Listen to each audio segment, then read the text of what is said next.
As AI technology becomes more popular, a recent survey by the Pew Research Center found that nearly 30% of Americans say they interact with it several times a day. This type of technology has some interesting ramifications for intellectual property. Due to the issue of authorship and ownership, there can be ways to potentially get into some legal trouble. Today, we are joined by Katie Charleston, a top intellectual property and AI expert, to tell us more about things we should keep in mind when using AI. Thank you so much for coming on the show today. Thank you for having me. In case some of our viewers don't know, can you briefly give us a rundown about what ChatGPT or AI technology does? Absolutely. So we are experiencing these artificial intelligence systems on a daily basis. And what we are seeing most is businesses using things like ChatGPT, Jasper AI, in a way to benefit their businesses, which is great. It provides some additional tools which could create efficiency, both time and cost efficiencies for businesses. But what the problems are is the potential for infringement, where these systems are basically fed data and then reproducing it. And the business owners don't even realize they're using infringed or copied protectable material of others, but also material that may not be owned by the business owners who think they're creating it.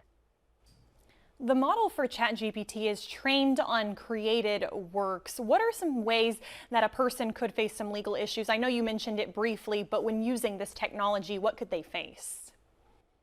Absolutely. So, what I see most is that businesses are using this to generate content. So, content for marketing advertisements, content for blog articles, books, even. And the potential issue is they're being fed data that is just reproduced work of someone else's. And so, if that is the case and they go to publish it, they're looking at liability for infringement. There are questions about who can copyright or claim ownership of AI generated works. Can you talk a little bit more about that? Sure. As of today, courts are not recognizing artificial intelligence systems content as protectable. It comes down to whether a human has authored the work. And so there are some challenges today, both facing the copyright agency, for example, as well as the courts, as to who will own the data that is produced by these systems. Is it the actual consumer who's using it as a tool to create content? Is it the creator of the artificial intelligence system that's feeding the data to the system, or perhaps the AI system itself? How can a work be protected under current U.S. copyright law?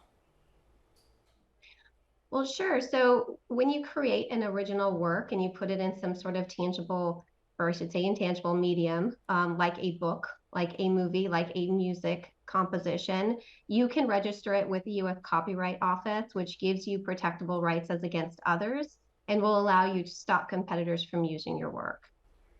As people continue to use artificial intelligence like ChatGPT, what are some steps they can take to make sure that they don't run into some legal trouble? Sure. Well, understand that the systems you are using, these AI systems, are really tools to help you. There should always be some sort of review or check going on following the use of the tools to make sure, one, there's no errors, because we have seen with these AI systems that there are potential instances where they can feed you information that's incorrect, but also that you are taking the data that's fed to you and generated and reworking it so that it is an original work and you're not just copying someone else's. And that should be able to give you some idea of what is your work versus a potential copy of someone else's. Katie, thank you so much for taking time out of your day and walking us through this. Sure, absolutely. Thank you for having me.